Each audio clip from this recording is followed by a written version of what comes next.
Allez, bienvenue à tous dans le rendez-vous du plaisir sur la télé du bonheur et c'est toujours un délice démentiel de vous faire un feedback des actus du showbiz et surtout de nos people. Bien le bonsoir donc à tous et à toutes et bienvenue dans Pipolémique, l'émission polémique ou encore PPLK. Allez, ce soir, ambiance carnaval et bon enfant et permettez-moi de déroger à la règle pour une fois, mettons l'homme à l'honneur avec la présence très saluée de Yann Cédric. Bonsoir Frangin. Merci beaucoup. Voilà, une fois au moins. Honneur à toi. Merci, bonsoir les filles, vous allez bien? Ça va bien, Yann, et toi? Comment vas-tu? Je me porte super T'es bien. à l'honneur, hein, en ce début d'émission, on a tenu à te mettre à l'honneur. Toi l'homme, toi le vaillant, toi voilà quoi, qui fait tout au quotidien pour que la famille aille bien. Bon, ça va. Je suis sans mots. Sans bon. Merci Yves. Très apprécié. Vous apprécierez l'honneur, les filles, Oh, j'espère. ça va. Un peu, mais c'est bon, un bonjour, peu, ça va quoi, franchement. Ouais. Bonjour Tous les jours Yves. c'est vous, aujourd'hui seulement c'est moi. Bah, il C'est a comme dit, ça, c'est il a dit, il va déroger à la règle. Bonjour Yann Cédric, Dani, ça va là. Donc c'est la règle. Vous voulez qu'on vous laisse seul? Bonsoir les filles. Bonsoir Yves. Bonsoir, Yves. Vous êtes en forme et ça se sent, et c'est le plus important. Vous allez bien, j'espère. Ça va. va. très bien. Ah, Allez, super. vous le savez, hein, cette émission, elle est toute en interactivité. Alors, on ne va pas omettre de vous permettre de réagir à travers nos différents canaux. Déjà, la plateforme la plus suivie, c'est bien sûr la page officielle Facebook sur la 3. N'hésitez pas à poser vos commentaires, vos messages tout au long de ce direct et à faire précéder vos différents commentaires du fameux hashtag PPLK. Pour vos différentes interventions en direct, on a également un canal qui vous permettra de poser vos questions, donner votre avis sur nos échanges. Comment faire? Vous prenez votre téléphone tout simplement, vous faites une vidéo et vous nous la faites parvenir au numéro suivant. C'est bien sûr le 01 03 00 33 et encore 33 et votre vidéo sera diffusée. Vous pourrez naturellement vous adresser directement à notre invité. À la télé, ce sont les différents canaux que voici. 203, abonnés Canal+, 740, ceux de Star Times et enfin le numéro 3 pour ceux de la TNT. Allez, la Covid, nous continuons, n'est-ce pas? Il faut continuer de vous laver les mains avec de l'eau et du savon. Il ne faut surtout pas oublier. Si vous n'avez pas d'eau et de savon, c'est pas grave. Le gel hydroalcoolique pourra faire l'affaire. Il faut éternuer dans un papier mouchoir que vous jetez immédiatement. Si vous n'avez pas de papier mouchoir, il faut le faire dans le creux du coude. Sortez toujours avec votre cache-nez, c'est très important. Maintenez le mètre de distanciation physique entre vous et tout interlocuteur. Et si vous avez besoin d'informations, le 119 est le numéro adéquat. Voilà qui est dit et bien dit. Ce soir, nous saluons deux super fans. Ah oui, ce soir, j'aimerais faire un coucou particulier à Faveur de Dieu et le National Zola Nike qui nous écrit. Alors, Faveur de Dieu, je ne sais pas d'où il nous écrit. Mais le National, il nous écrit du Maroc, Yves. Voilà, il nous écrit du Maroc. Et il Bon, 1 sur 2, c'est pas mal. Par exemple. Ça vient, ça commence à venir. Ouais, quand même. Je vais faire un gros coucou à Christiana Marine-Guessant et puis à Ava Sira, une fan qui nous suit tous les jours depuis le Cameroun. Ouais. Yves Carrier, il m'a dit, je vous suis, vous faites la fierté du continent africain, mais il n'a Carrière. pas précisé le pays. Oui, effectivement. Il s'appelle Carrière. Carrier. Ah, d'accord. Et quand on revient à Abidjan, je suis avec le dernier sniper OTK Boys. Voilà. Il ne manque pas de suivre Pipolémique. Merci les gars. Et puis ramenez toujours du monde. Voilà, et puis restez toujours aussi fidèles à cette émission qui, on espère, hein, vous le rend bien. Allez, vous le savez, hein, cette semaine, on n'aura pas la séquence à l'ivoirienne compte tenu du deuil national qui est le nôtre et nous continuons de compatir. Et puis, pour être solidaire de ce deuil, on a décidé rien que pour cette semaine de sursoir à cette séquence à l'ivoirienne qui reviendra de plus fort la semaine prochaine. En attendant, découverte pour certains, souvenir pour d'autres, le contenu de ce numéro de PPLK dans le sommaire suivant. C'est à un rendez-vous aux sonorités reggae que nous vous convions aujourd'hui. Et pour preuve, Pipolémique reçoit Waipa Saberti, un reggaeman qui n'est plus à présenter. A tout de suite. Allez, un bon numéro de PPLK en perspective. Alors installez-vous confortablement et participez d'une façon ou d'une autre à cette émission. Vous le savez, vous êtes le énième chroniqueur de ce show télé. N'hésitez pas à poser vos questions, à nous faire parvenir également vos messages. Qu'est-ce qui se passe, Annie? Tout va bien, j'espère? Non, mais je pense que Marie-Dominique veut commencer le débat avec toi. Ah d'accord, bon, d'accord. Ok. Non, mais plus tard. Plus tard, j'espère en tout cas. J'ai eu peur, mais bon. Elle va régler ses comptes après. Les différents canaux, vous les connaissez, la page Facebook Facebook. Vous avez également les numéros de téléphone pour vous permettre de poser vos questions en direct et ce, depuis vos différents canapés. Et puis, pour ceux qui sont ailleurs, très loin dans le monde, vous pourrez nous suivre à partir de votre téléphone mobile. Il vous suffit de télécharger l'application RTI Mobile. Elle est disponible tant sur Play Store que sur App Store. Allez, notre invité, quant à lui, il a fait ses preuves au sein de l'orchestre de la radiodiffusion télévision ivoirienne aux côtés de certains grands noms. Aujourd'hui, il mène une carrière solo, mais loin des siens. Waipa Saberti, le natif de Trècheville, revient au pays pour conter son histoire aux plus jeunes. Ami de la star internationale Alpha Blondy, il nous livrera également quelques secrets de cette amitié. Allez, un numéro avec de belles notes musicales en compagnie d'un érudit. Permettez-moi l'expression car notre invité est un chanteur professionnel, producteur discographique de spectacles, auteur, compositeur et interprète de 4 albums aujourd'hui. Il pratique la musique depuis plus de 30 ans maintenant. Chanteur à l'orchestre de la RTI, il a été directeur artistique et choriste du groupe Natty Rebels d'Alpha Blondy en 1983. Il a également travaillé avec ce dernier pendant des années. Aujourd'hui, il mène une carrière solo dans le genre du reggae et comme pour perpétuer l'œuvre de ses pionniers, nous en parlons ce soir avec ce grand monsieur de la musique ivoirienne que je vous demanderai de m'aider à recevoir. Waipa Saberti, yeah, dans PPLK. Ah ouais, ça sera un numéro cool, oui, cool comme notre invité, ouais, qu'on a plaisir à recevoir ici sur ce plateau de PPLK. Waipa Saberti, ouais, bonsoir l'aîné. Bonsoir. Oh, c'est un plaisir. Vraiment, Il est partagé. Ben, vous êtes à la maison. Ben oui, bien sûr. Ah, bienvenue chez vous. Merci beaucoup. Alors, pour des besoins de proximité, est-ce qu'on peut se tutoyer? C'est le grand bien frère, sûr, hein, mais bien bon, sûr. pour aller plus direct, Bien on sûr, s'adresse à une cible bien sûr. qui est très jeune, C'est important, d'ailleurs. C'est un très Ouais, important. ça fait du bien. Là, Ouais. En plus, ce vieux pas, il est cool. Ensemble proche. Il est cool. Alors, comment va Waipa Saberti? Ça va très bien, merci. Ouais, oui. Ça va. tout va bien. Ça fait un moment qu'on ne te voit pas sur les scènes. Ça fait un moment que on t'entend plus, mais tu es quand même là. En fait, tout se passe sur le net. Le Sur digital. le digital. Voilà, sur le digital. Et bon, sur YouTube, il y a des titres. Et sur Facebook aussi, il y a des titres. Sauf que je n'ai pas fait assez de plateaux de télé, en fait. C'est ça qui, certainement, vous donne l'impression de Oui, c'est pas juste une impression. exister. Mais sinon, je suis un musicien chronique. Ouais. Donc, je suis dedans. Ouais. Ça continue. Ouais. Et on va parler justement de cette belle carrière qui va faire école auprès des plus jeunes qui nous suivent, mais qui va donner de la nostalgie également certainement à une certaine génération qui t'a connu, qui te connaît, qui connaît ta musique. Et aujourd'hui, c'est ce qu'on va proposer à nos téléspectateurs et internautes qui sont nombreux. Mais la première question qui me taraude, c'est Waipa Saberti. Ça, bon, on a connu Waipa Saberti, mais avant c'était Waipa. En fait, c'est les gens qui avaient tendance, même quand tu dis un blanc Waipa, il va t'appeler Wiper. Ouais. Bon, il y a toujours, pour eux, c'est écrit W-I-P-E-R, comme le wiping. Ouais. Ça n'a rien à voir, c'est Waipa, Wakapa, Aipa. C'est pas en anglais, hein? Ah non. Ouais. T'as vu comment Waipa, Waipa Saberti. Waipa et Saberti, c'est le diminutif de Sawi, qui est mon nom de famille, et de Bertin. Bertin. Donc ça, Berti. Berti. Ok. Sinon, c'est Pas du tout Wakapa. anglais. Ça vient. Wakapa. Ouais, le Kwassagnon. Ah, le vrai nom est sorti. Bassagnon. Ouais, Moi, je le l'aime bien. Bassagnon. Ouais. Mais on entend bien des origines traditionnelles très ancrées dans l'idéologie artistique que tu exprimes, rien qu'à travers le nom. Oui, parce que quand on parle quelque part, on dit on va avec son identité. Voilà, après, bon, c'est vrai que de temps en temps, il faut faire un peu comme eux et tout. Faut intégrer tout ça. Ah, j'aime bien son africanité. Il est représenté quoi, par sa Merci. couleur. Et c'est ça qui est important. Ouais. Donc, il faut toujours apprendre aux autres ce qu'ils ne savent pas de toi. Ouais. Et justement, cette identité-là, on l'entend dans votre musique.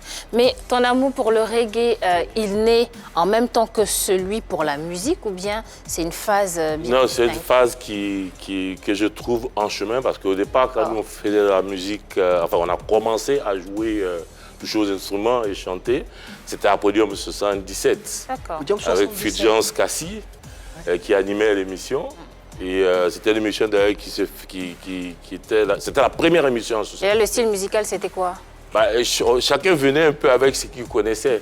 Donc, on va dire variété. C'était la variété, donc c'était vraiment autant de la pop music. D'accord. On écoutait beaucoup de pop music, qui était Baïs Pinto et autres chantaient dans les orchestres. Il y avait beaucoup d'interprétations de pop music. Et nous, on a John Yale était mon deuxième chanteur d'ailleurs, en 77 dans le groupe, le Selection Group.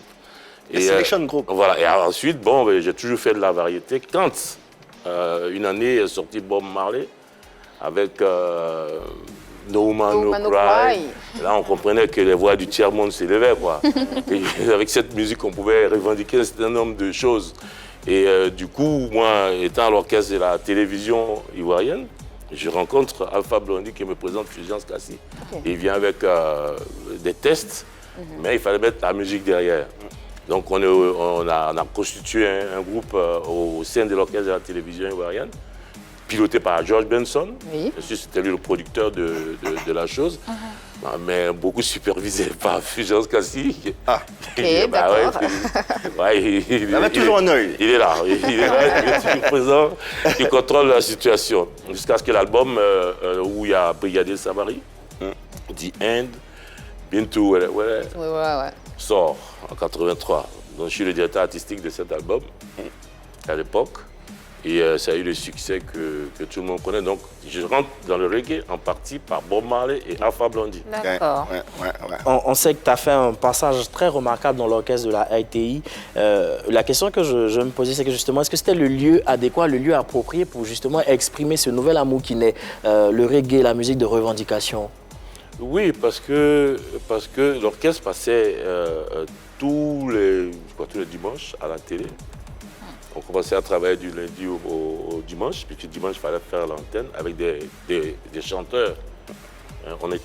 L'orchestre, c'était plus un orchestre d'interprétation qu'un orchestre de composition. Okay. C'est quoi la nuance? Alors, la nuance, c'est que dans notre métier, il y a d'une part l'auteur et le compositeur, donc celui qui écrit les paroles, puis l'autre qui va composer la musique. D'autre part, l'interprète qui va interpréter ce que vous avez déjà composé. Celui qui va chanter. Voilà. Sauf que l'auteur-compositeur peut aussi interpréter sa propre chanson. Et puis, par ailleurs, on retrouve l'arrangeur et le producteur. C'est ceux-là qu'on inscrit dans une maison de protection des œuvres de la propriété intellectuelle. On ne s'inscrit pas en tant que musicien, chanteur, du Bapel Go, Waipa, on s'en fout. Tu es auteur, compositeur, interprète, producteur ou arrangeur. Ok, donc qui est bien dit. La carrière de ce fabuleux artiste Wiper Saperti sur les antennes de la 3 et dans PPLK, un artiste qui transcende le temps, les époques, mais surtout les générations. Wiper Saperti sur les antennes de la 3, tapis rouge ce soir, déballé un artiste, n'est-ce pas? Absolument, Yves. Alors, on le sait tous que l'ORTI, c'est un orchestre prestigieux, très prisé par les talents ambitieux. Il était aussi très sélectif comme orchestre. Mais comment, toi, qui avais déjà une certaine notoriété, comment tu intègres cet orchestre?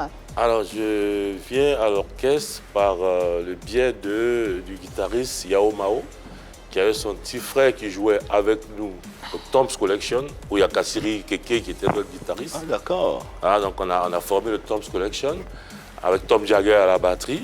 Et puis, je reçois la visite de Yao qui dit petit, nous on a besoin de toi. Je dis bon, je laisse tomber mon band ou comment je fais? Voilà, comment je fais? Donc, je me pose la question. Et de toutes les façons, tu as décidé de faire la musique. Je pense que c'est un non-retour, c'est là-bas que ça se joue la musique. Ah, donc c'est comme ça que je suis rentré. Mais avant ça, on a fait un test quand même. Il y avait deux autres chanteurs, plus moi. Bon, Je suis venu, j'ai fait mon test et ils ont fait le leur. Et bon, on m'a dit, c'était au studio H. Quand on monte un peu, où il y avait le photographe à l'époque, le studio H, c'est le studio de la répétition. On m'a dit, ben, jeune homme, vous attendez. Bon, j'avais 21 ans. Je me disais que bon, ben, peut-être que... Je ne savais pas, dans ma tête, je ne savais pas trop ce qui s'est passé. Est-ce le talent, le don, comme on dit, ou la chance, j'en sais rien. Mais c'est moi qu'ils ont choisi. Et donc moi, tous mes profs de l'ITSA qui étaient presque tous dans l'orchestre, c'était un moyen, enfin vraiment, on ne pouvait pas rêver mieux que ça, quoi. Jusqu'à présent, tu sais pas pourquoi tu as été choisi. Je sais pas pourquoi j'ai été choisi. On m'a dit, peut-être c'est parce que j'étais le plus jeune, parce que les autres avaient déjà 40 et quelques, les autres chanteurs, moi j'avais 21 ans. Ah bah voilà, je pense que c'est l'âge qui a joué. Voilà, ça a certainement joué. En gros, c'est parce que j'avais déjà participé à un orchestre, qui est le Tom's Collection, c'était semi-pro. D'accord, donc tu avais déjà des rudiments. Hein. Oui, j'étais déjà chanteur leader au Tom's Collection, et on m'a pris là comme chanteur leader et choriste en même temps à l'orchestre de la télé. Donc ce qui m'intéressait dans l'affaire, c'est que je venais apprendre une harmonie. Il y avait, voilà, comme on dit, on ne fait pas un bon chanteur avec un mauvais orchestre. Donc là, je suis venu chez les pros. Et ils m'ont vraiment dirigé, j'ai appris là. D'accord. J'ai appris à chanter vraiment, véritablement à chanter à l'orchestre de la télé. Ok, il y avait quand même déjà quelques aptitudes, mais 21 ans, c'est quand même jeune. Oui. Tu arrives dans l'orchestre où il y a tes professeurs, il y avait des chanteurs comme Siasia Albert, Jeanne Animel, je remplaçais juste, exactement, je remplaçais juste Albert Siasia. Ah, justement. Qui partait. Et donc j'étais avec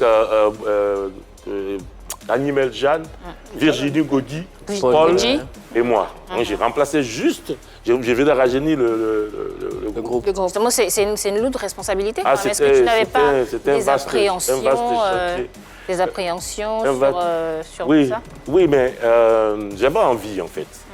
Et puis je sais pas, je me retrouvais souvent à l'époque dans le quartier à dire que cet orchestre, il faut que je joue dedans. D'accord. Oui, Il y avait déjà une De vision. façon inconsciente. Hein. Oui. Déterminant. Je sais pas, pour moi, il fallait que je joue là. Mais bon, est-ce que j'allais être véritablement un bon chanteur ou machin? Bon, ça, je sais pas. Tu voulais juste intégrer l'orchestre? Oui. D'accord. Et je suis arrivé. Et quand je suis arrivé, donc il fallait travailler.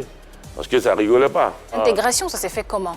L'intégration? L'intégration au sein du groupe. Je ne sais pas ce qui s'est passé, comme j'ai dit, mais ils m'ont adopté.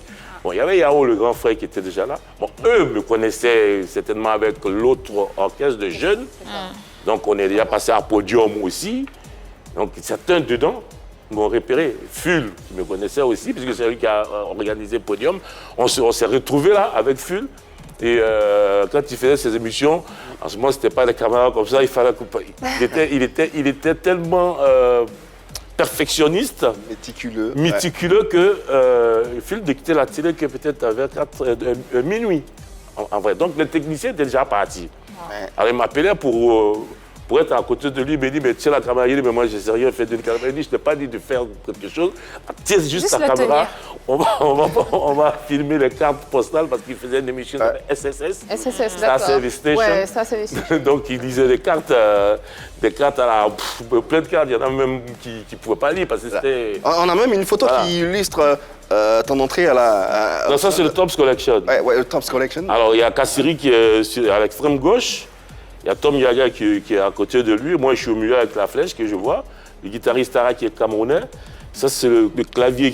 Notre clavier, c'est celui qui est barbu, qui a joué avec Boom Baya. Kassiri, il était où là? Kassiri, il est à l'extrême gauche là. Qui regarde On voit le profil. Ouais. Il est là. Et puis il y a Jimmy Hassen qu'on allait accompagner à Béoumi. Il est où, qui est à côté de la femme. Jimmy Hassen en haut, tout là-haut. Juste à côté de la dame. C'est lui qu'on est allé accompagner. La dame, c'est qui? Ça, vraiment. Ça fait longtemps. Non, c'est pas, ça n'a rien à voir. Mais ce que je veux dire, bon, on ne la connaissait pas. Enfin, moi, personnellement, peut-être que Jimmy, le grand frère, la connaissait, mais bon, elle était dans la photo. La coiffure, tout le monde était à la mode à un niveau coiffure. Oui. À 21 ans, tu nourrissais le désir d'intégrer l'orchestre.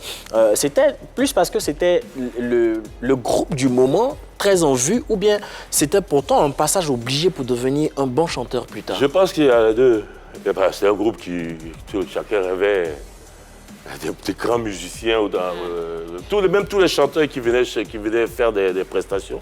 Il y avait beaucoup d'orchestres, il y avait l'orchestre de la gendarmerie, l'orchestre de GATL, il y avait celui de la marine. Et les artistes avaient toujours envie de se faire accompagner par l'orchestre de la RTI. Spécialement. Voilà, et donc c'est un orchestre qui était prisé. Et tout le monde avait envie de dire, c'est bon, pourquoi pas moi, quoi. D'autant plus qu'il y avait de grands noms que tu as cités, Kéké Kassiri, Jimmy Yassin, d'autres noms tels que Chantal Taïba, Nayan Kabel un peu après, Jeanne Animel, Aïcha Koné, Antoinette Conan. L'ambiance avec ces étoiles, comment ça se passait au sein C'était une ambiance bon enfant. À l'époque, il y avait des clashs, mais ce n'est pas les mêmes clashs qu'aujourd'hui. C'était comment Style, comment on dit, Antoinette Conan et Yann Pelagi, par exemple. Il y avait, c'est l'autre a pris ma chanson. Il y a ce genre de clash. Il y a des artistes qui répondaient paraboliquement à d'autres. Amédée qui répondait à NSE Guégué, qui était son élève à l'époque. Bon, ça se passait comme ça, il n'y a pas de réseaux sociaux. Donc, les gens faisaient ça en chanson plutôt que de se livrer sur une toile ou bien dans une vidéo, quoi. Mais l'ambiance, moi, je pense qu'elle était bien, elle était intéressante dans la mesure où tout le monde se connaissait. Tout le monde passait à l'orchestre. C'est-à-dire le point de ralliement qui rendait le truc convivial et qui donnait une musique collégiale. C'était l'orchestre de la RTI. C'était autour de l'orchestre de la RTI.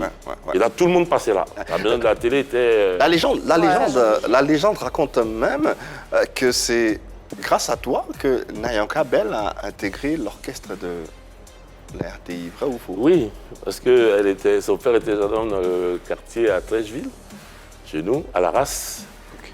Et elle allait à l'école, mais à chaque fois, elle venait me trouver. Je vais chanter, mais écoute ma voix. C'est un Nayanka, quoi. Écoute ma voix, ben je l'écoute. Et puis, il arrive un moment où Virginie était déjà partie. Et puis, bon, moi, il fallait que je ramène la section voix qu'on m'a confiée. Paul me l'a confiée. Il dit, petit, démerde-toi. Il faut qu'on ait des voix. Voilà. De toi, il faut qu'on ait des voix. Donc, Nayan Curé qui a chanté, par exemple, devant moi pendant, je parle, 2-3 mois. Ouais, je vais aller à la télé. Moi, je l'écoute seulement. Elle chante tous les soirs. Il vient me trouver. Elle chante. Tu n'étais pas convaincu par sa voix? Non, c'était incroyable. Je n'allais pas, disons, perdre mon temps à venir la réécouter pendant des mois. Alors, je trouve l'ouverture et puis je lui dis, bon, en tout cas, tu veux chanter, on va aller à l'orchestre, tu vas chanter. Il m'a dit, ouais, je dois passer mon brevet. Il dit, ah, bien. Voilà, c'est non retour. Il faut choisir. C'est la voix que j'ai entendue. C'est sûr que si je pars avec toi, tu seras embauché. Et on cherche une voix comme ça. Donc, bon, je ne sais pas ce que tu as fait. Mais bon, si on part, soit tu restes, soit tu pars. Mais si on est parti, c'est que tu es embauché. Moi, j'ai déjà tout réglé pour. Donc, tout est tellement bien ficelé que quand elle est arrivée, elle a été adoptée par tout le monde. On a fait plein de choses à Nayanka. Et puis bon, d'où les productions qui sont sorties derrière. François Cognier a produit. Et puis bon, il y a eu plein de... Nayanka, une grande chanteuse. Aujourd'hui, elle vous le rend bien? C'est une amie, j'attends rien en retour. Non, pas forcément. On s'appelle tranquillement. On a nos petits noms de code. Mais on peut savoir? Non, mais bon, ce sont les diminutifs de noms. Hein. Brother, on s'appelle Soul Brothers, Soul Sisters. On chantait beaucoup de soul et de R&B, comme on dit aujourd'hui. Dans l'orchestre, c'était plus basé sur du jazz, jazz funk, jazz rock, funky. Très jazzy. Très funky. Très jazzy. En tout cas, à la même époque, on sait qu'il y avait un grand monsieur, un monsieur bourré de talent, monsieur Manu Dibango, qui était chef de cet orchestre-là. Quel genre de maître était-il, monsieur Dibango? Bon, moi, Manu, on s'est vraiment croisés. D'accord. Mais je le connais. Oui, bien sûr. Je l'ai pratiqué longtemps. Je le connais. Moi, on s'est croisés par rapport à l'orchestre de la télévision. Quand moi, je rentrais, il partait, il était déjà en train de partir. Sur le point de partir. Voilà. Mais bon, vu que je le connais depuis le Podium 77, il était là déjà. Donc, il y avait l'orchestre 74 ou 76, je ne sais plus, quelque chose comme ça, dans ce genre. Donc dans 77, l'orchestre existait encore. Moi j'ai fait podium, on se croisait, il a dit c'est vous qui avez gagné. Il dit ah bon? Il dit mais pourquoi on n'a pas donné le prix? Il dit ah ça je sais pas, mais pour moi, vous avez gagné. Vous avez son choix. Il a été troisième ce jour-là. Donc c'est un monsieur qui est ouvert à toutes sortes de musique. C'est pour ça d'ailleurs qu'il a une ouverture dans ses compositions. Quand il arrive quelque part, il s'adapte beaucoup au milieu. C'est quelqu'un qui réussit à rassembler des musiciens, malgré le charisme qu'il a, je sais pas, l'aura, c'est grand quand même. C'est un grand homme de la musique. Il peut être venu dans un studio pour venir aider un rappeur où il est disponible. Et ce qui est sûr, c'est que l'orchestre était vraiment le carrefour des talents, puisque Bokana Maïga va rejoindre l'équipe quelques temps après. Bokana Quelle passe, était sa touche non, Bokana passe avant. Il passe avant où il y avait Aïcha Koné. D'accord. Donc, il y a même eu la polémique là-dessus. Il enregistrait Aïcha, où il y a eu le titre Kambele Salamani, Ngolo Salamani. Ils ont fait un duo ensemble. Donc, en ce moment, il avait fait son orchestre à côté. Et comme je dis, lui, il était là avant. Et après, Manu D'accord. a fait le reggae. Ok. D'accord. Alors, dans l'orchestre, la RTI, tu montes ensuite ton propre groupe, Nati Rebel, en 1983. Ou comment ça se passe? Alors, les Nati Rebel, le nom est créé par Alpha Blondy. Okay. Les Nati Rebel sont des musiciens qui sont au sein de l'orchestre de la télévision. D'accord. Mais pourquoi il parle en riant, en fait? Non, parce que quand on est sorti à cette époque, les gens s'étaient déguisés. C'est quoi, c'était une rébellion musicale? Nati Rebel. Déjà, oui. C'est que quand c'est sorti, je me rappelle quelque part, j'étais dans un quartier où on jouait Bitou, Bitou. Ah, mais dis donc, mais Bitou, Bitou, c'est devenu des chants comme ça. Hein. Donc, tu vois, il y a des trucs comme ça. Alors, les musiciens venaient de l'orchestre. Quand Benson devait produire Alpha Blondy, il m'a posé la question si je dois produire, est-ce qu'il est prêt? J'ai dit oui, il est prêt, puisqu'il me l'a confié pour faire des vocalises. C'est Phil qui me l'a confié pour faire des vocalises. Il avait le beau test, il avait une voix limpide, hein, mais c'était pas encore assez poussé. Il y avait des techniques comment on appelle ça, de coaching vocal, un coaching vocal que je devais faire avec lui, que j'ai fait. Et Phil n'étant pas là, on parle de polémique, Phil n'étant pas là, il était un peu fâché, jaloux, parce que Benson devait produire l'album. Donc il s'est fâché avec Alpha qui, franchement, il avait envie de se faire produire. Ouais. Voilà. Et puis bon, moi, j'étais un peu complice de ça, parce que quand Benson est venu me demander est-ce qu'on peut, j'ai dit oui, on peut, machin et tout, on peut. Donc moi, il m'a donné le sou, j'ai mis ça ici. J'ai appelé les gars, j'ai dit bon, désormais vous êtes Nati Rebel. En plus, le nom vient de toi. Non, c'est Alpha. D'accord, ok. Donc moi, c'est Alpha qui envoie le nom. Mais moi, je baptise les gars Nati Rebel. Donc on est déguisés. On met les rouges, jaunes, verts et machin, et puis on est sur les planches avec Alpha. À la différence de quand on nous voit la torquelle, là, il y a un papillon. Ah d'accord, donc il ne quitte pas vraiment l'orchestre de la RTI. Ah non, on est au sein, c'est du sein de l'orchestre de la RTI qu'on fait le Nati Rebel. On appartient à l'orchestre. Et une anecdote, c'est que ce jour-là, même c'était un vendredi, on devait jouer avec l'orchestre à la CEDEAO, à une soirée de la CEDEAO où Fouet-Boigny nous attendait, c'était son orchestre de toute façon. On était fonctionnaires comme des militaires, donc on était obligés d'y être. Vendredi, il fallait y aller pour la sécurité, et il se trouve que nous, on était en studio pour enregistrer. Ah là là. Son Nati Rebel. C'est magnifique. On a failli se faire virer. Chacun a eu des appuis, machin, diminution des salaires, et c'est la bombe. Mais Ben Soumarou, qui était le patron, il aimait tellement la musique, il a dit bon, c'est les enfants, c'est pas grave. Est-ce qu'on pourrait penser que c'est justement ce petit côté rebelle qui vous a fait quitter l'orchestre de la RTI? Oui, on peut dire, je sais pas, quand on dit rebelle, c'est... Est-ce qu'il y a des rebelles... Je mets en griffe, justement. Voilà, exact. Parce qu'arrivé un moment, j'avais déjà fait 5 ans. J'avais suffisamment eu de la formation, j'étais vraiment mûr. Et puis bon, il a fallu que j'aille un peu de l'autre côté pour voir. Il n'y avait pas assez de studio ici, il y avait juste JBZ. Et on enregistrait dans un 8 pistes avec Alpha. Donc, le son que vous entendez, c'est un 8 pistes, ça a été fait avec Juan Pierre qui était une partie du son. Et j'ai au studio de Bisolon. Et il n'y avait pas assez de studios. Donc, il n'y avait pas assez de débouchés pour dire tu vas faire un album. Mais si tu veux faire un album, il fallait être coaché par quelqu'un parce que ça coûtait cher. En France, Voilà. C'est donné.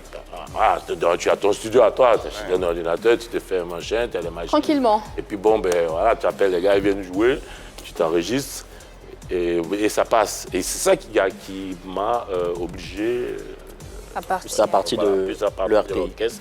Oui, j'arrive à un moment où on n'est plus assez motivé. Puisqu'on s'est dit, bon. Parlons Et pourquoi de on n'est plus motivation. motivé? Parlons de motivation, justement. Aujourd'hui, ce qu'on constate, c'est que les orchestres sont presque invisibles. Oui. Et quelle en est la raison, selon toi? Ben, parce que il n'y a pas assez d'organisation de live. Il y a peut-être une ou deux émissions qui sont en train de reprendre, qui sont en train de prendre ici, que j'ai vu un peu dans les pages de la chaîne concurrente. Mais ils n'ont pas assez, ils ne voient pas assez de studios de live. Et avec tous ces genres de concours comme Podium que les gens mettent en place, mais différemment, tout simplement. Vous pouvez réfléchir ça autrement. Est-ce que ce sont les émissions qui qui font que les jeunes gens ont envie de jouer. C'est-à-dire, ils vont apprendre. Si on dit que tu vas interpréter un morceau avec une trompette pendant, je sais pas, 2-3 ans, il veut passer à Podium, un peu comme le rêve que nous on a nourri. Gagner des trophées, ça motive. Oui, c'est ça qui motive. Et tu apprends à te frotter aux autres. Quand tu es le premier dans le concours, c'est pas mal. Et après, tu fais tout pour garder la place, le premier après. Voilà, en forgeant, bien sûr, en forgeant, quand on devient forgeron, et tu vas passer devant. Il n'y a pas d'orchestre, il n'y a que des orchestres d'église, en fait, qui existent, qui s'entraînent bien, d'ailleurs, que je les écoute sur le disque. Hein.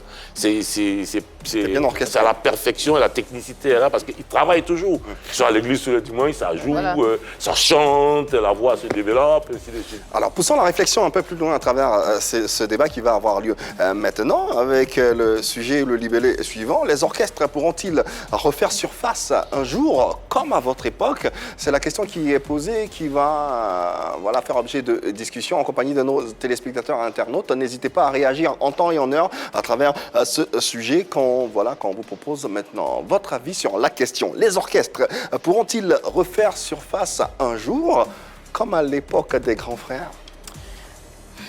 Alors, pour moi, les orchestres, c'est un peu un lieu d'apprentissage, un peu comme l'école, où on apprend les rudiments de la musique, on apprend à jouer d'un instrument. Mais aujourd'hui, force est de constater que ces orchestres tendent à disparaître. C'est vrai, c'est vrai. Je ne nie pas le fait qu'il y a encore des orchestres dans certaines communautés, comme le TPO du Rama, qui est encore là, qui anime les soirées à Kié et à Bel. Mais encore, justement, ces orchestres-là tendent à disparaître. Il a dit tout à l'heure, il n'y a plus de live, il y a presque plus de live aujourd'hui à la télévision. Les lives, il y en a encore dans nos bars, dans nos petits quartiers, mais est-ce qu'on peut les appeler orchestres? Parce qu'à leur époque, on parle de l'ORTI quand même, où on entendait des voix féminines, où chacune avait son timbre vocal, tu pouvais passer de l'alto au soprano, mais aujourd'hui, il n'y a même plus déjà de femmes dans les orchestres, il n'y a que des hommes, et ce sont des hommes qui tiennent le micro, et les instruments sont combien dans ces orchestres-là? On a l'impression que c'est plus un boys band on va pas qu'un rentrer dans un orchestre. débat de genre. Je ne rentre pas. Non, je ne rentre pas dans un débat de genre. Je ne rentre pas dans un... J'ai failli, je me connais, mais je ne rentre pas dans un débat de genre. Mais en tout cas, ce que je tenais à dire, Yves, c'est que justement, on ne va pas, bien sûr, rentrer dans les élucubrations inutiles, mais je tiens à le dire, aujourd'hui, il n'y a plus d'orchestre et ça fait mal parce que c'est là où on apprend à jouer d'un instrument. Et des émissions de live, il en faut encore, des concours pour inciter des jeunes à faire de la musique parce qu'ils ont tous envie. Voilà, ils ont tous envie de chanter aujourd'hui, mais ils ne savent pas jouer d'un instrument. Il faut apprendre à jouer d'un instrument, c'est dans un orchestre. Et ça, en fait, ça n'existe plus, presque plus. D'accord, ça c'est le constat, ça n'existe plus. Mais est-ce que ces orchestres-là pourront refaire surface? Si oui, qu'est-ce qu'il faut? Personnellement, déjà, je n'ai pas cette impression. Je n'ai pas l'impression que les orchestres n'existent plus. Okay. Je dirais qu'il y en a beaucoup. On a besoin de refaire surface quand on disparaît, quand on n'est plus à la mode. Mais il y a beaucoup d'orchestres aujourd'hui. Il y en a pas mal à Abidjan et même dans les villes de l'intérieur. Les endroits, les espaces où on fait du live, il y en a pour le reggae, il y en a qui sont dédiés à la rumba. Tous genres musicaux confondus. Tous genres musicaux confondus. À des orchestres aujourd'hui. Et tous les samedis, c'est tous les week-ends que les populations prennent d'assaut ces espaces-là parce que les gens aiment le live, les gens ont envie de voir des personnes qui savent jouer d'un instrument et ils y vont pour regarder ces personnes-là. Le souci, je pense, c'est le manque de médiatisation. Ces orchestres sont bien présents, mais ils ne passent pas à la télé parce que justement, la télé aussi a changé de façon de fonctionner. On a évolué, on ne veut pas seulement la musique, on veut du show, on veut du buzz, donc il y a d'autres émissions. Mais les orchestres sont bien présents et aujourd'hui encore, on continue d'avoir des artistes qui ont été formés dans des orchestres, à l'instar de Mewé, de Fally Ipupa. Aujourd'hui, on a toujours, contrairement à ce que Anne disait, on a Bellamundo, qui est toujours là depuis des années. C'est un orchestre qui est constitué que de femmes et elles se produisent un peu partout à Abidjan et elles sortent même du pays. On a Tonton Zéla qui vient d'un orchestre aussi. On a le groupe Connexion, surtout aussi dans la rumba et dans le zouglou. Il y a beaucoup d'orchestres à Abidjan, mais il faut sortir pour les voir. Ils ne sont pas à la télévision, ils sont là et ils font toujours de la bonne musique. Alors, s'ils ne sont pas à la télévision, pourtant ils existent, la question fondamentale qu'on se pose, est-ce que le public est toujours friand de ces orchestres-là, grand frère? Ben, oui, parce que... Toujours d'aussi demandeurs. Parce que quand moi, je vois des prestations sur le net, dans les lieux de zouglou, le public, il est là. Moi, je vois qu'il y a du monde. Oui. Les concerts auxquels j'assiste toujours sur le net, parce que je débarque, au Palais de la Culture, il y a du monde. Il y a du live et de la convivialité. Et ce qu'il faut éviter, un musicien ne vit pas en autarcie. Hein. Je veux dire, toi, tu es musicien parce que c'est comme une équipe de football, tu as son... tu as son... Bien sûr. Tu as tout, hein, Yaya, et puis tu as Drogba. Les coéquipiers. Donc, voilà, donc tu ne peux pas faire de la musique sans avoir des musiciens autour de toi. Et le live, c'est hyper important parce que ça te permet de travailler. Elle a touché un point tout à l'heure, c'est que ce point où ça joue, les médias devaient aller là-bas. Puis en faire leur émission. Fut la prix Podium où c'était au festival de pop de Pango. C'était pas filmé. C'était le centre culturel de Treichville qui organisait ça. Et puis Phil est venu avec Bandama. Bandama a dit à Phil, mais ça si on le faisait à la télé. Ça change tout. Il y a du monde qui regarde ça maintenant. Et c'est devenu Podium. C'était le festival pop de centre culturel de Treichville. Et quand on prend un morceau, comme on dit, imposé, on a toujours tendance, dans les anciennes versions, de prendre un morceau d'un homme. Ouais. Donc celui qui va venir là, c'est un homme. La fille, elle a disparu. Elle fait les voix, elle fait juste les voix, voilà. les choristes. Donc il faut faire des duos. Par exemple, on prend Miri de Aïcha Kone et de Alpha Blondy, et puis on dit, bon, ben, allez-y, il y a un concours. Des duos où il y a un homme ou une femme, comme ça on met en compétition, on choisit les belles chanteuses et les beaux chanteurs. Voilà. C'est ça qui manque. Après, c'est une question d'organisation.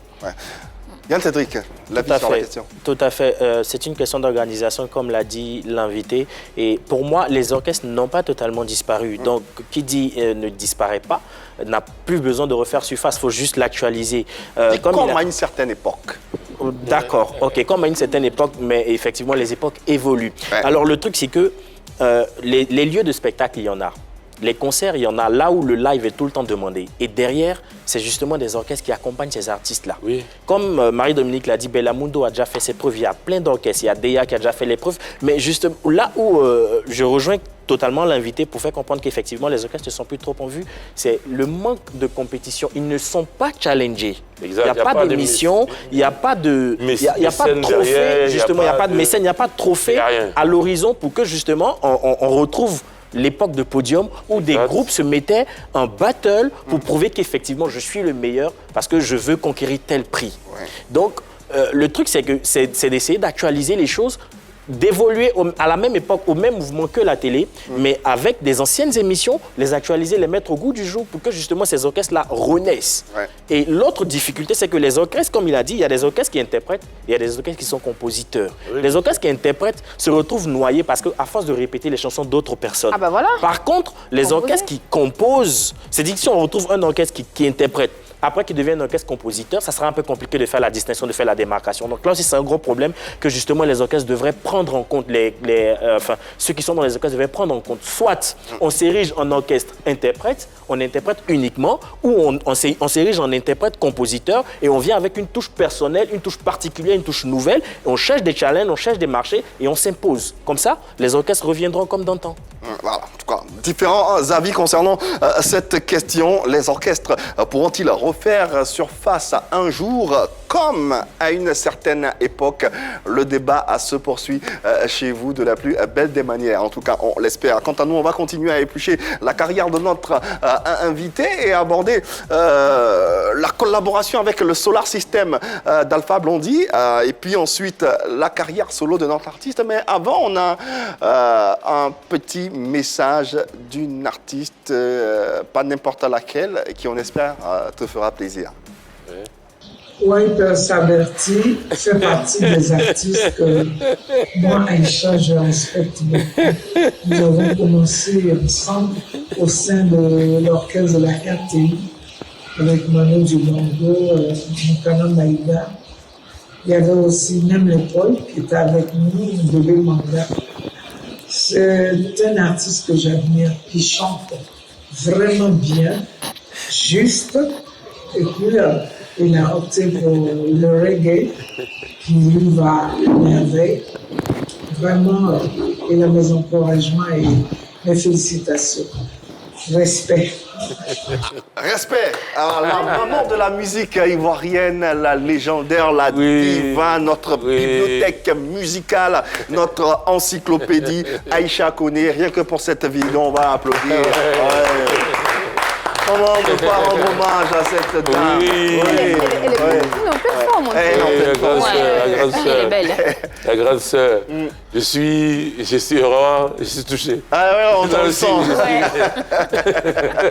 Tu t'y attendais pas. Non, je ne m'attendais pas. Je m'attendais à tout sauf elle. Moi, je pouvais penser à... C'est beau de voir ça en tout Je cas. pouvais penser à Nayaka et... Comment on appelle Monique Seka. Mais là, c'est grave. Ça fait plaisir de voir un homme pleurer. Là, ça, c'est grave. Mais les larmes ne sont pas faites que pour les hommes et les enfants. Les hommes aussi pleurent. Les femmes et les Il hommes. paraît que pour la diva, on a travaillé longtemps ensemble. Avec vraiment sous Bonkana Maïga, sous Assalé Best, sous Harry Foston. C'est une fille de la télé, voilà, c'est une enfant de la télé ivoirienne. Elle est née là, c'est Benson derrière. Et puis bon, tout le monde l'a adoptée parce qu'elle avait envie de chanter. Tout ce qu'elle faisait, c'était avec sérieux. Elle a explosé les jukebox avec ses chansons, sa beauté.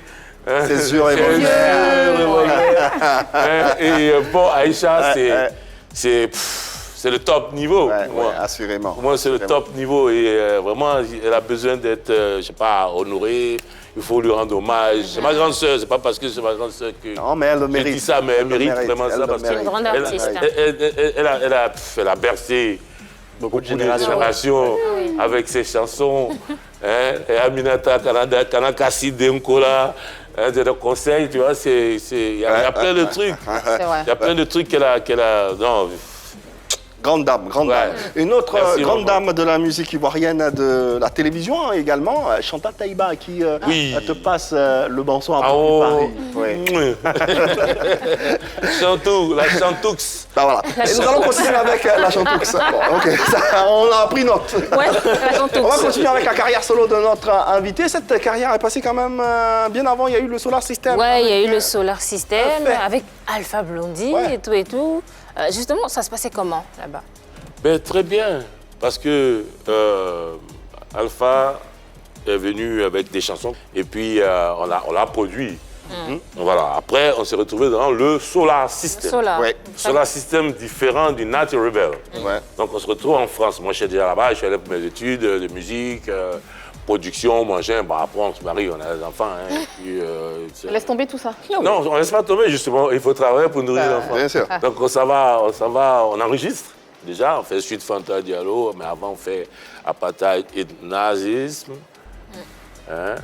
Et puis on fait Suite Fanta Diallo, mais on est dans tous les hits. Vous êtes lancé. Et on est lancé. Tout se passe bien. Dans tous les hits, tout se passe bien, tranquillement. Et il y a une légende qui raconte que tu as remplacé une fois Jagger sur scène aux USA. Oui. Est-ce que c'est vrai ça? Ah bon? Oui, on allait...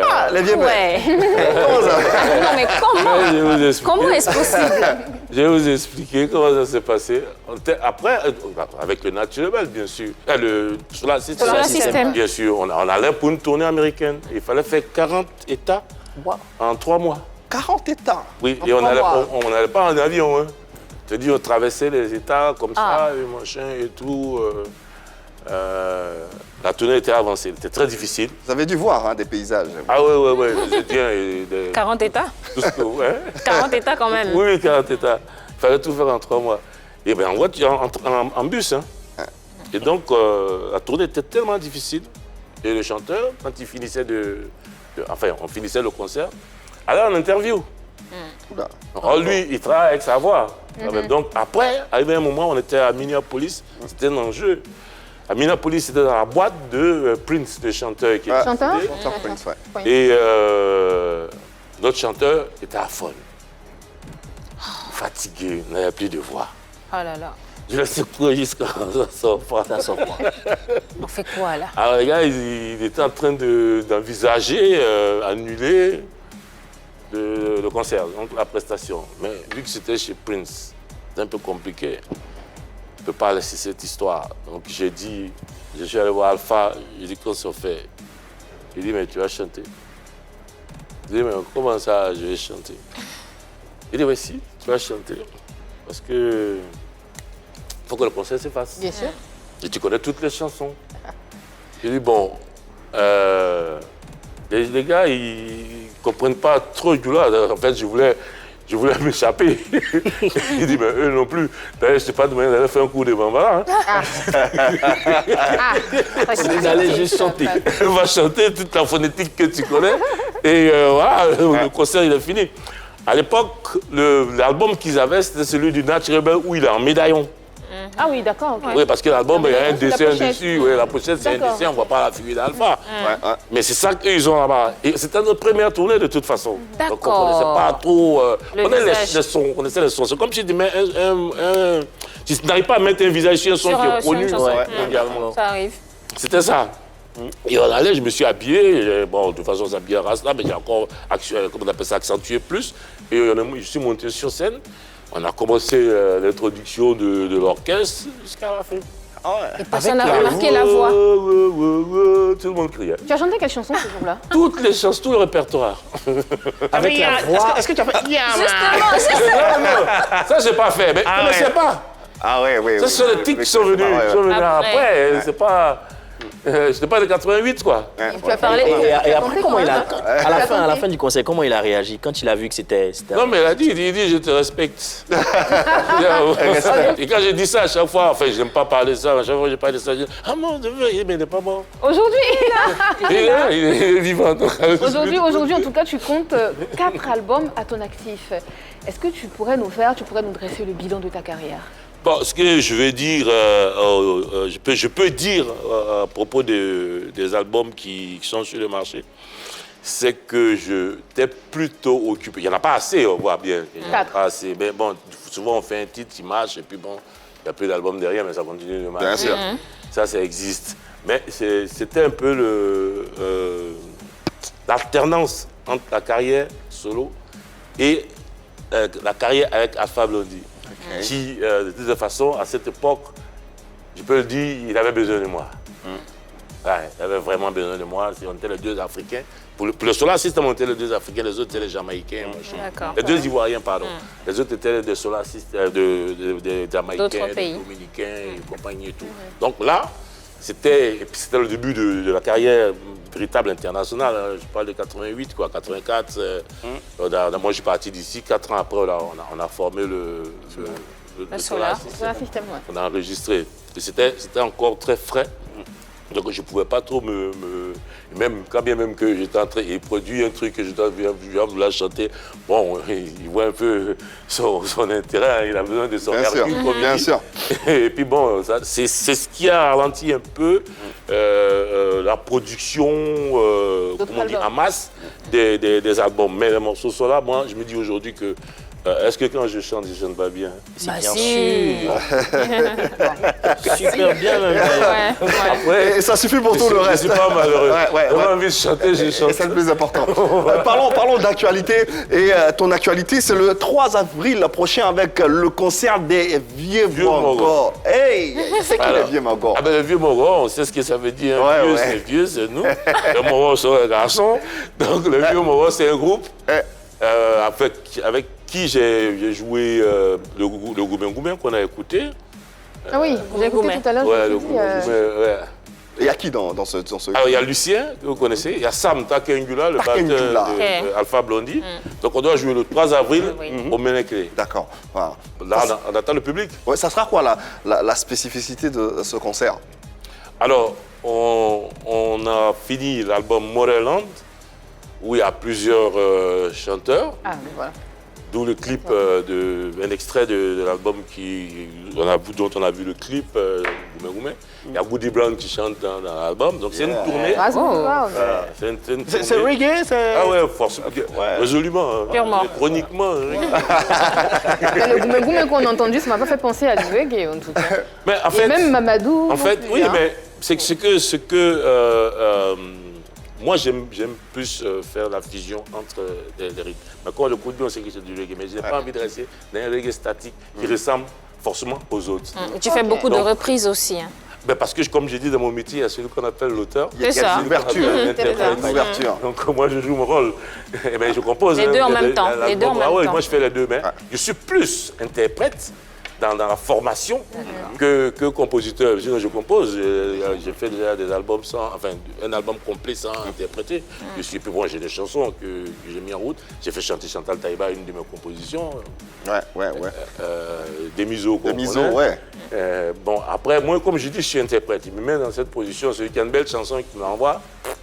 En tout cas, le rendez-vous est pris le 3 avril prochain à Ménécré avec, bien sûr, ce band, si je peux les appeler comme ça, Oui, les Big Vieux Band, Mogos les qui, Vieux Mogos. voilà quoi, ils vont vous faire plaisir avec leur sonorité et leur dextérité. Merci infiniment, cher aîné, d'être passé. Ça a été C'est un moi joli plutôt. moment Ah de oui. télévision qu'on a Ça m'a fait plaisir. passé. Nous également, on a été très heureux Ça m'a fait plaisir. d'apprendre à tes côtés. Et puis, merci pour ce savoir et pour tout ce que tu nous Mais as je sais donné. que vous allez me dépasser, vous êtes intelligent. Oh. Merci pour ce beau compliment également. Tu reviens quand tu veux, tu es de la maison, c'est chez Amen. toi ici, pas besoin de te Amen. le dire. Merci à l'équipe du soir, Annie-France, merci infiniment. Merci Marie-Dominique, Je et t'en merci prie. Ayane, Cédric également, et merci surtout à tous les téléspectateurs d'avoir été présents. Vous le savez, People Mix, c'est comme du reggae, c'est de l'amour, et en vous distille cet amour tous les jours, Yeah, du lundi man. au vendredi sur les antennes Peace de la and foi. love. Ah, tiens cet amour, tiens Marie-Dominique, beaucoup d'amour chez toi, beaucoup d'amour partout. Peace and Allez, love. et dites-le leur. Bonne soirée sur la 3.